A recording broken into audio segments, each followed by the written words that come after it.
Have you read Numbers 25? Sometimes the Old Testament can be a bit graphic. This story follows the 3 chapters of Balak and Balaam. Balaam was hired to curse the Israelites by Balak, the Moabite king, but instead he blessed them. In this chapter, the daughters of Moab invited the people to the sacrifices of their gods, idolatry. As crazy as it might seem, the Israelites, they actually accepted the invitation, to which God responded with a plague upon them. They responded with weeping before God.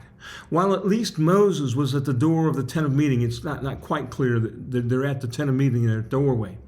And the congregation was apparently weeping and repenting.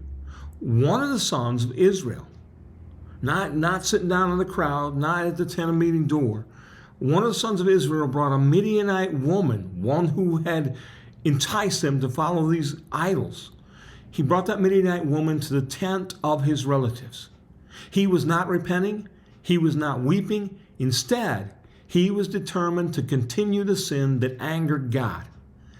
Phinehas, the grandson of Aaron the priest, himself a priest, was infuriated with this behavior.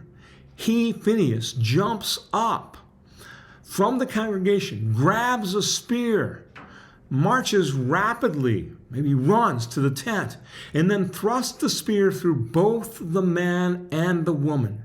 They are now dead. The plague that took 24,000 lives was stopped. God noticed. In Numbers 25, 10 and 11, we read this.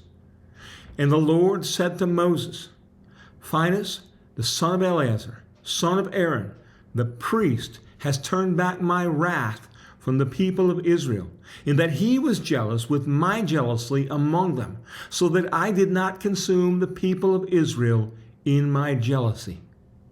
This story was then included in Psalm 106 in verse 30 and 31. Then Phinehas stood up and intervened, and the plague was stayed. And that was counted to him as righteousness from generation to generation forever. Short and sweet lesson for us. We should look at sin as God does. Don't go out and buy a spear. Ask that question, what would our own life look like if we viewed our action from God's perspective? What changes would need to be made? Keep reading, encourage others to read, and expect to find more gems to help us live like Jesus. Thank you.